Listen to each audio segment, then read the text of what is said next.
로마서 14장 15절로 20절까지의 말씀, 우리 다 같이 한 목소리로 좀 길지만은 함께 읽어보겠습니다. 만일 식물로 인하여 내 형제가 근심하게 되면 이는 내가 사랑으로 행치 아니함이라. 그리스도께서 대신하여 죽으신 형제를 내 식물로 많게 하지 말라. 그러므로 너희의 선한 것이 비방을 받지 않게 하라. 하나님의 나라는 먹는 것과 마시는 것이 아니요 오직 성령 안에서 의와 평강과 희락이라. 이로써 그리스도를 섬기는 자는 하나님께 기뻐하심을 받으며 사람에게도 칭찬을 받느니라. 이러므로 우리가 화평의 일과 서로 덕을 세우는 일을 힘쓰나니 식물을 인하여 하나님의 사업을 무너지게 말라. 만물이 다 정화돼 거리낌으로 먹는 사람에게는 악하니라. 아멘. 창립 50주년 되어서 많은 분들이 또 영상으로 축하를 해주셔서 참 너무 감사하고 분에 넘칩니다.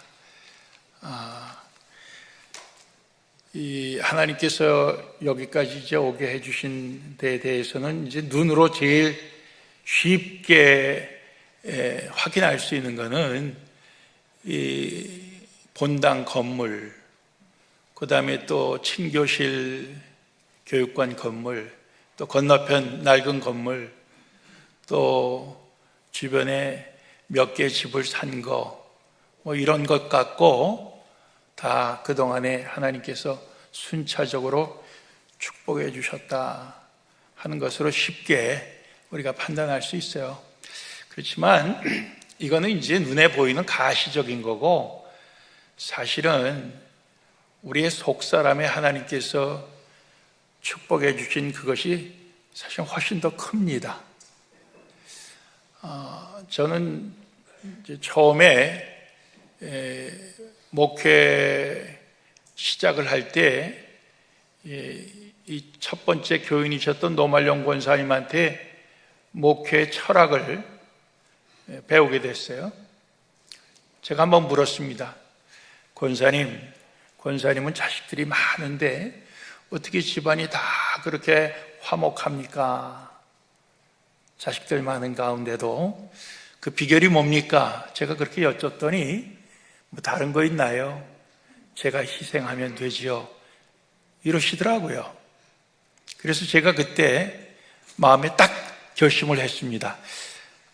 어떻게 보면 교회도 하나의 가정인데 우리 교회가 앞으로 계속 화목하게 나가려면은 내가 희생하면 되겠구나, 그런 마음을 그때 먹게 됐어요. 그래서 제가 그런 마음을 먹고 가능한 어떤 사건 때마다 제가 희생하는 쪽으로 하려고 노력을 했습니다. 그랬더니 정말 하나님께서 우리를 화목한 교회로 만들어 주셨어요. 이쪽으로 이사 와서도 많은 교인들이 저에게 와서 참 교회가 화목하다, 평안하다, 그걸 느낄 수가 있다, 이러면서 몸을 담게 되셨습니다. 참 얼마나 감사한 일인지 모르겠어요. 그런데 그건 뭐 저만 그런 게 아니고 우리 교우들이 다 그런 마음으로. 그래서 오늘 제목을 뭘 정할까 하다가 가와 만사성. 우리 각 가정에 그 걸어놓으신 분들도 많이 있죠. 예? 집안이 화목해야 모든 일이 다 잘 된다, 그런 뜻 아닙니까? 마찬가지예요. 우리 교회도 그렇고 우리 나라도 그렇고 온 세계도 화목해야 모든 것이 잘 되는 것이죠. 자, 오늘 하나님께서 우리에게 주신 로마서 14장 말씀에도 그런 말씀이 나옵니다. 이 화목이 두 번째 나오는 화평 아닙니까? 하나님의 나라는 먼저는 의로움이 있어야 되고, 그 다음에는 화목함이 있어야 되고, 그 다음에 기쁨이 있어야 된다. 그것을 우리가 누릴 수 있어야 된다, 이렇게 말씀하고 있습니다. 여러분들, 우리가 가정에서나 또 우리 교회 생활을 하면서 여러분 속에 화목함이 있습니까? 평화가 있습니까? 예. 마음이 계속 불안하거나 마음이 복잡하거나 그렇지 않으십니까? 그렇게 될 때 우리 속에 뭔가 해결을 해야 될 문제가 있다는 거죠. 또 우리 가운데 기쁨이 충만합니까? 세상 형편은 어떨지라도 우리가 기쁨을 빼앗기지 않아야 하나님의 나라를 누리는 것이 되는 거죠. 그래서 사도 바울도 옥중에 갇혀서도 항상 기뻐하라. 다시 말하노니 기뻐하라. 주 안에서 기뻐하라. 계속 나도 기뻐한다. 너희도 기뻐해라. 이렇게 말씀을 하셨습니다. 그렇죠? 우리 가운데 그런 기쁨이 있어야 돼요. 예? 교회에서도 가정에서도 우리가 가는 어디서건 간에 우리 가운데 그런 기쁨이 있어야 됩니다. 그런데 사실 항상 그러냐 하면 그렇지 못하죠. 기쁨이 사라질 때도 있고 또 화목과 평화가 또 우리 가운데서 사라질 때도 있고 그렇습니다. 왜 그러냐? 그 제일 먼저 나오는 의로움이 문제가 되는 거예요. 예? 의로움이 있어야 그 다음에 화목도 오고 기쁨도 오는 것입니다. 그 의로움은 사도 바울이 예수님 만나기 전에 가졌던 의로움이 아닙니다. 예수님 만나기 전에 가졌던 바리새인으로서 나온 그 모든 조목조목을 갖다가 잘 지킴으로써 그가 자랑했던 율법에서의 의로움입니다. 근데 예수님 만나고 난 다음에 그것이 무너지죠. 그러고는 의로움은 오직 예수님이 날 위해 대신 죽으셨다는 그 십자가의 은혜를 믿음으로 받아들일 때 주님께서 주시는, 하나님께서 주시는 그 하늘로부터 내려오는 의로움이다 하는 것을 바울은 비로소 깨닫고 바울 서신에 계속해서 우리가 받은 의로움은 예수님의 십자가를 통해 얻은 그 의로움이요, 그것이 바로 복음이라 하는 것을 우리에게 거듭거듭 말씀하고 있는 것입니다. 근데 우리가 신앙생활을 오래 하면서 이것이 우리에게 무뎌져요. 무뎌지고 어디로 돌아가냐 하면 바울이 예수님 만나기 전에 사울이었을 때 율법을 누구보다도 잘 지킨다고 자랑했을 때 그런 모습으로 우리가 돌아가기가 참 쉬운 거죠. 그래서 우리가 알고 있는 이 법에 의하면 저 사람이 저거 잘못하는 건데 저거 어떻게 저러나, 심지어는 그 사람의 갖고 있는 그 위치가 저 사람 목사인데도 저럴 수가 있나, 저 사람은 장로인데도 저럴 수가 있나, 그런 것을 우리가 판단을 하게 될 때 우리는 그 의로움이 하늘로부터 내려오는 의로움에 근거한 게 아니라 세상적인 그런 의로움의 기준에서 우리가 판단하고 비판하게 되는 거 아닙니까? 그러다 보면은 결국 우리 속에 화목은 깨지고 마는 거예요. 화목이 깨지면 당연히 기쁨도 깨지고 마는 것입니다. 하나님의 나라는 거기에서 무너지고 마는 거예요. 그래서 어떻게 하면 이것이 깨지지 않고 갈수록 더 세워져 갈까? 더욱더 성숙되고 더 온전해져 갈까? 그 비결이 어디에 있을까? 생각해 볼 때 오늘 말씀 하나님의 나라는 먹는 것과 마시는 것이 아니요, 오직 성령 안에서, 이렇게 얘기하고 있습니다. 오직 성령 안에서. 그러니까 성령 안에서만 가능하다는 거예요. 성령께서 주시는 그 판단력, 지혜, 그것을 우리가 도움 받아야만, 인도함을 받아야만 우리가 바로 이렇게 할 수 있다는 거예요.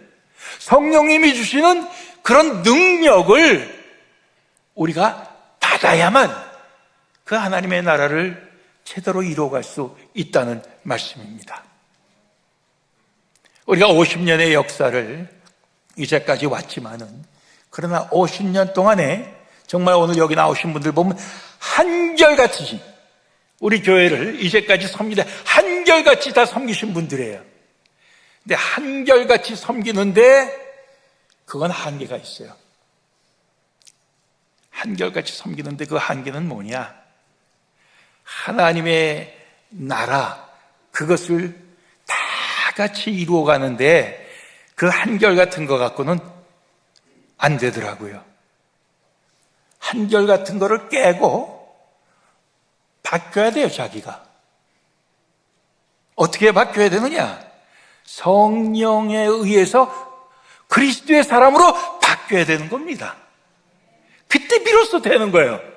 그러니까 오늘 여기 무슨 상인지 모르지만 상 받으신 분들이 앞장서서 오늘 성령으로 바뀌시기를 바랍니다.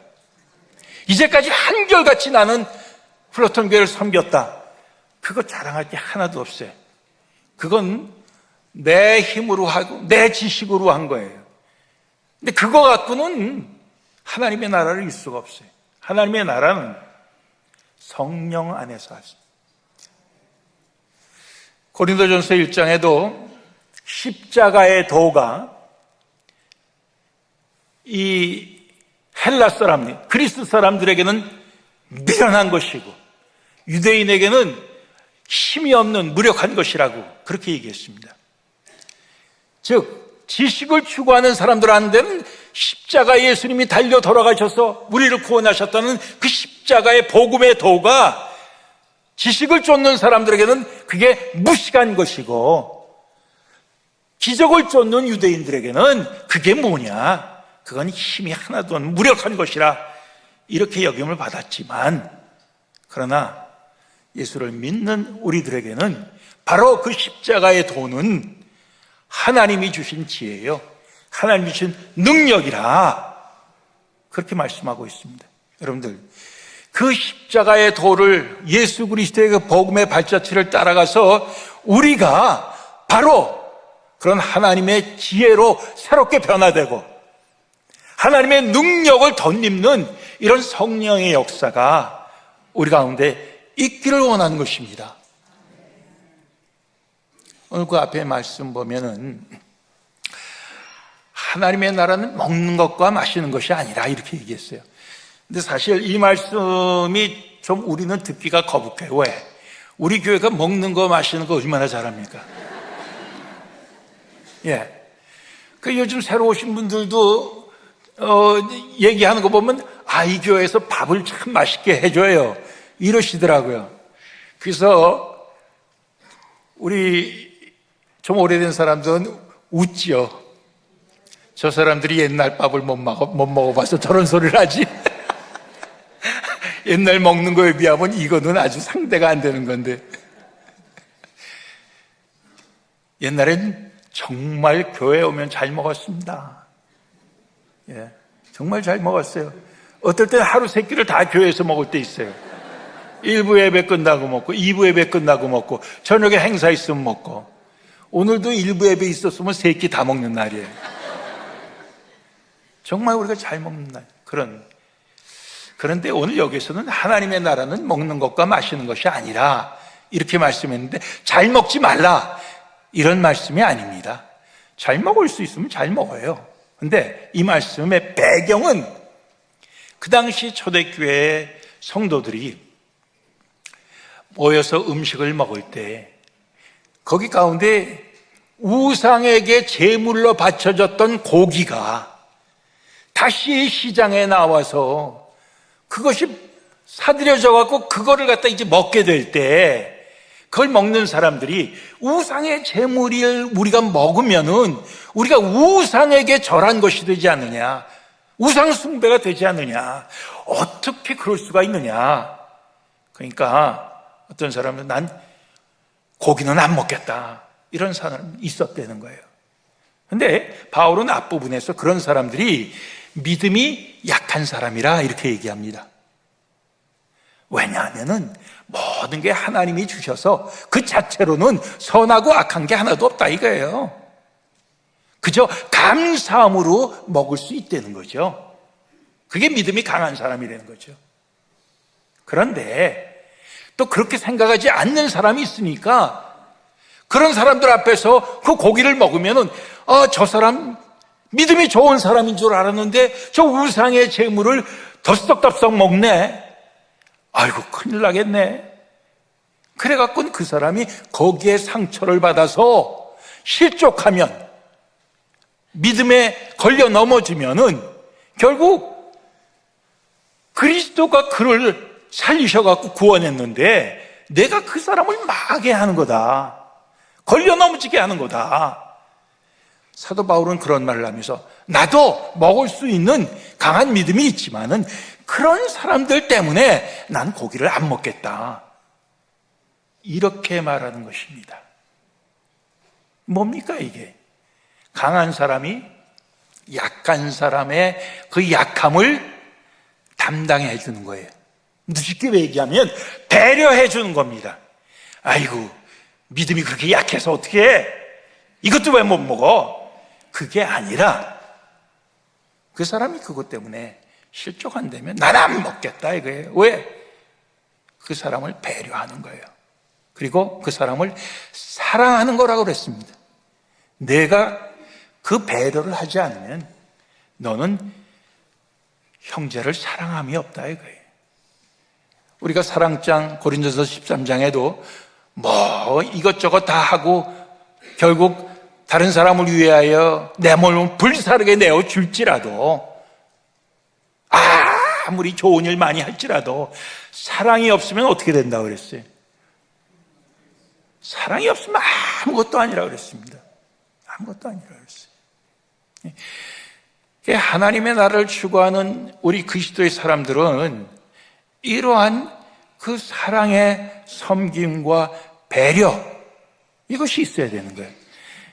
그까짓 사람, 그 약한 사람, 그리고 몇 되지도 않는 사람, 그 사람들까지 배려해. 번거롭게. 그게 아니라는 거죠. 그게 아니라는 거예요.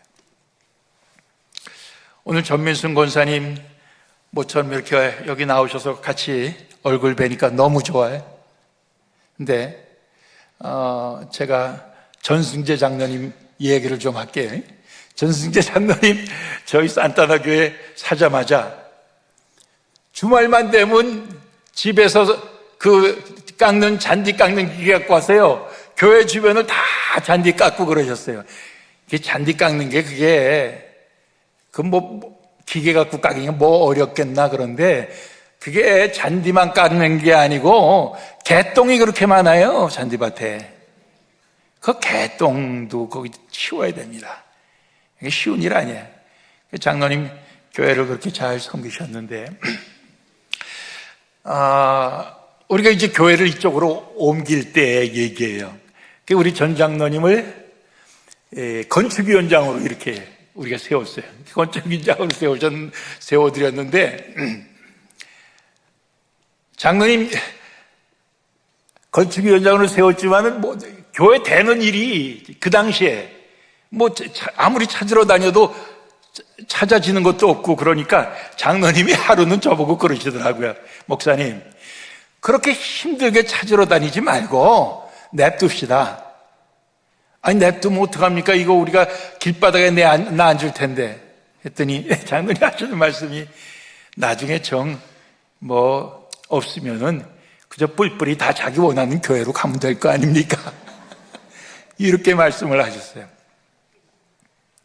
그래서 찾지 말라고 해서 장로님 몰래 찾으러 다녔다니까요.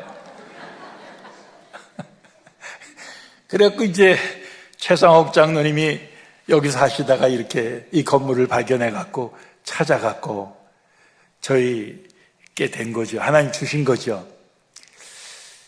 근데 그러고 1년도 안 돼서 또 하나님께서 지금 바로 우리 친교실 건물, 그게 옛날에는 저렇게 번듯한 건물 아니에요. 새로 져서 그렇지. 1층 납작한 건물에 900스퀘어피트씩 3칸, 2700스퀘어피트입니다. 그래서 2칸은 유치부로 쓰고, 그 다음에 제일 마지막에 있는 한 칸 900스퀘어피트는 부엌으로 썼어요. 그래서 그 부엌으로 쓸 때 그 수채꾼형이 2인치짜리입니다. 요만해요. 거기에다가 쌀도 씻고 뭐 이것저것 다 하면요 금방 막혀요. 그래서 한 사람은 빗자루가 그걸 계속 쓸어야 돼요. 예, 그러면서 우리가 참 친교를 했습니다. 아주 재밌게 했어요. 그래서 많은 분들이 그래요. 우리가 이 번듯한 건물 질 때 부엌을 갖다가 엄청 크게 졌잖아요. 또 저 뒤로 가면 워크인 냉장고, 워크인 냉동고도 있잖아요. 다 그렇게 아주 폼나게 졌죠. 다른 교회 사람들이 이따금 무슨 일이 있어서 와서 보고 그럽니다. 이야, 부엌이 이러면 얼마든지 하겠다 그럽니다. 그래서 제가 그때마다 우리는 이렇지 않을 때도 얼마든지 했습니다. 그랬어요. 근데 지금은 얼마든지 하겠다는 사람은 있을지 몰라도 난 하겠다는 사람이 없어요. 그래서 밥을 캐더링 해다 먹잖아요. 여하튼간에 얘기가 딴 데로 갔는데, 그래서 이 건물 사고 1년도 안 돼서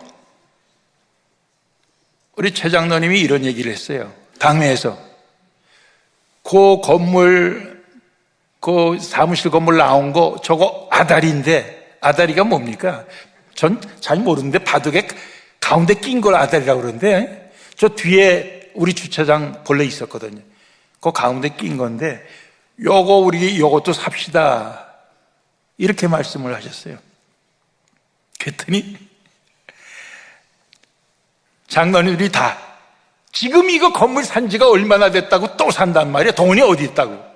그러면서 다들 화가 나서 일어나서 나가셨어요.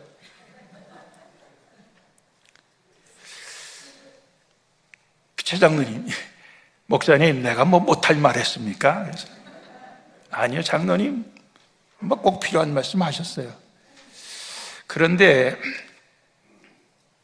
우리가 산타나 교회에서 30만 불 보상을 받았는데 그 시하고 관계한 분한테 통사정을 했어요. 30만 불 우리가 받은 건 우리 처음 살 때에 겁절을 받은 건데 그래도 좀 더 받았으면 좋겠습니다. 이것 갖고 우리가 충분하지 않습니다. 그랬더니 그분이 가르쳐 주더라고요. 전문 변호사 있으니까 그 사람을 만나보라고. 만났어요. 그랬더니 이 건물의 감정가 5,000불을 먼저 내고 우리가 더 받아주면 더 받아주는 거에 3분의 1은 변호사 비용으로 떼고 하나도 더 받지 못하면 변호사 비용 없이 끝나는 거고 하겠느냐?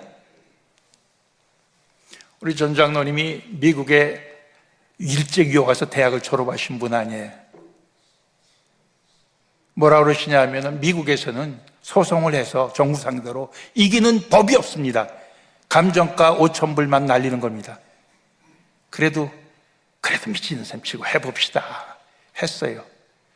근데 최 장로님이 아다리 저거 사자고 한지 한 달도 안 돼서 변호사한테서 연락이 왔어요. 10만 불을 더 받았는데 수표를 찾아가라고. 6만 7천 불인가. 그거 갖고 그 아다리 건물을 산 겁니다. 전 장로님께서 그해 말에 사표를 내셨어요. 시무장로 사표. 그러면서 하시는 말씀이 이 사표를 받아주면은 내가 교회를 계속 나오고 사표를 안 받아주면 교회를 떠나겠습니다. 이러시는 거예요. 이야, 이걸 어떻게 해야 되냐 말이야. 그렇게 기도하는 가운데 저는 주로 새벽 기도에서 영감을 많이 받아요. 새벽 기도를 전 그래서 나와요. 여러분들 혹시 영감 받아야 되는 게 있으면은 새벽 기도 나오셔요. 예? 뭐 사업 같은 거 뭐 할 때 뭐 일단 벌려놓고 잘 되게 해달라고 그러지 말고, 예, 이렇게 기도하는데 하나님께서 지혜를 주시더라고. 그래서 해가 바뀌면서 제가 우리 교우들한테 공고를 했어요. 우리 전 장로님 그동안 수고 많이 하셨는데 장로님이 금년 한 해에는 휴무입니다. 우리 그동안 수고하신 전 장로님께 한번 박수 한번 다 하십시다. 그러니까 다 박수를 쳤어요. 수고하셨다고. 그러고 1년 동안 휴무하셨어요. 그러고 1년 끝날 때 장로님 이제 다시 들어오시라고. 다시 들어오셨어요. 왜 그랬는가? 장로님 성격에 어디 가서 다시 장로 되지 못합니다. 어디 가서 환영받지 못해요. 우리는 정이 이미 들었으니까. 예. 그래서 장로님이 우리에게 떠나시면 어떻게 해요? 떠나게 할 수가 없죠. 그래서 장로님이 다시 하시고 20년 이상 하면은 원로 장로가 되잖아요. 원로 장로님이 되셨어요. 저는 후배 목사들이 가끔 얘기해요. 아이고 참 장로님 중에 정말 힘들게 하는 장로님이 있는데 뭐 별걸 다 해봐도 안 돼요. 저 이제 그만둘래요. 포기합니다. 제가 그분들한테 늘 하는 얘기가 있어요. 10년 내가 정해놓고 장로님이 바뀌기를 바라면은 그게 성경에 있는 얘기냐? 그거 아니다. 그분을 바꿔주시는 분은 성령님이신데 성령님이 언제 바꿔주시든지 그때까지 나는 그저 한결같이 그 장로님을 사랑하는 것밖에 없다. 위해서 기도하는 것밖에 없다.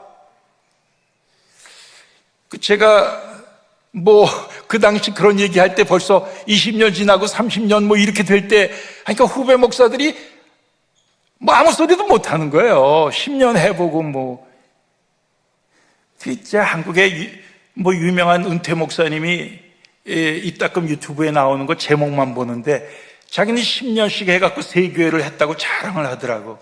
원로 목사가 있는 교회는 교회가 아니라고 뭐 이러면서 하는데 야 10년 해보고 뭐 그런 소리를 하나. 주님이 이루어 주실 때까지 전혀 불가능했던 일들이 기다리고 참고 하면은 주님이 하셔요. 성령님이 하신단 말이에요. 예?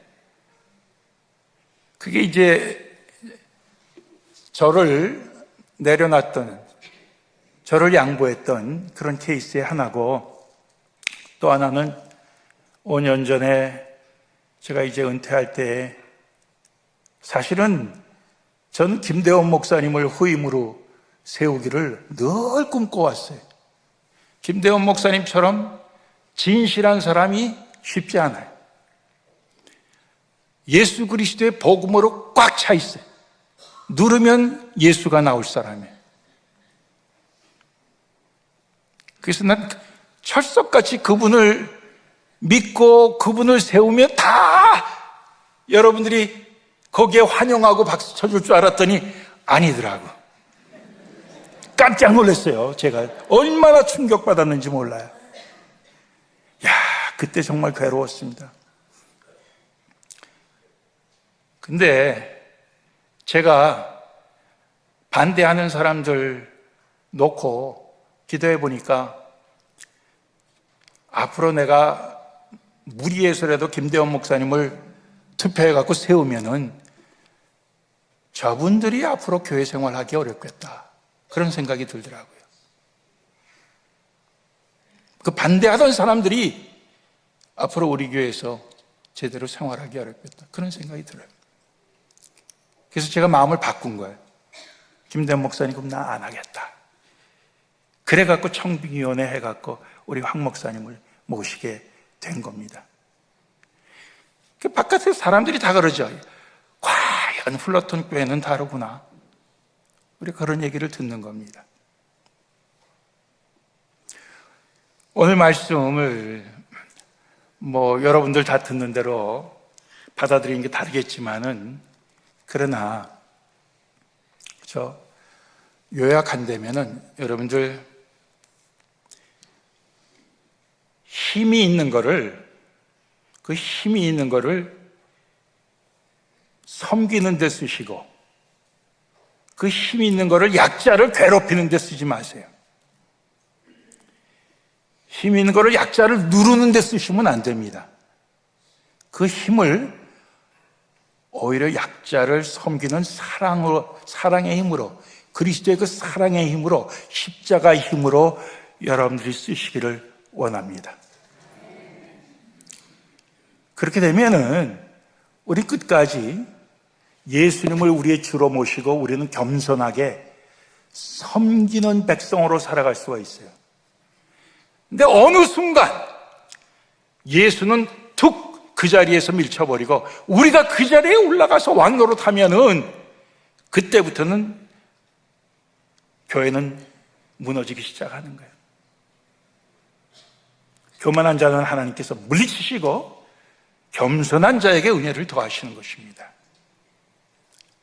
우리 불렀던 장로교회가 주님 오시는 그날까지, 아니면 내가 주님을 만나 뵙는 그날까지 우리 계속해서 정말 그리스도의 그 사랑으로 하나님의 나라를 추구해가는 그리스도의 십자가 의로움과 주님께서 우리를 화평케 해주신 그 화평함과 우리에게 주시는 그 성령 안에서의 그 기쁨으로 여러분들이 날마다 의롭게, 화목하게, 기쁘게 사랑으로 주님의 나라를 완성해 갈 수 있는 하나님의 놀라운 축복이 함께 하시기를 원합니다. 기도하시겠습니다.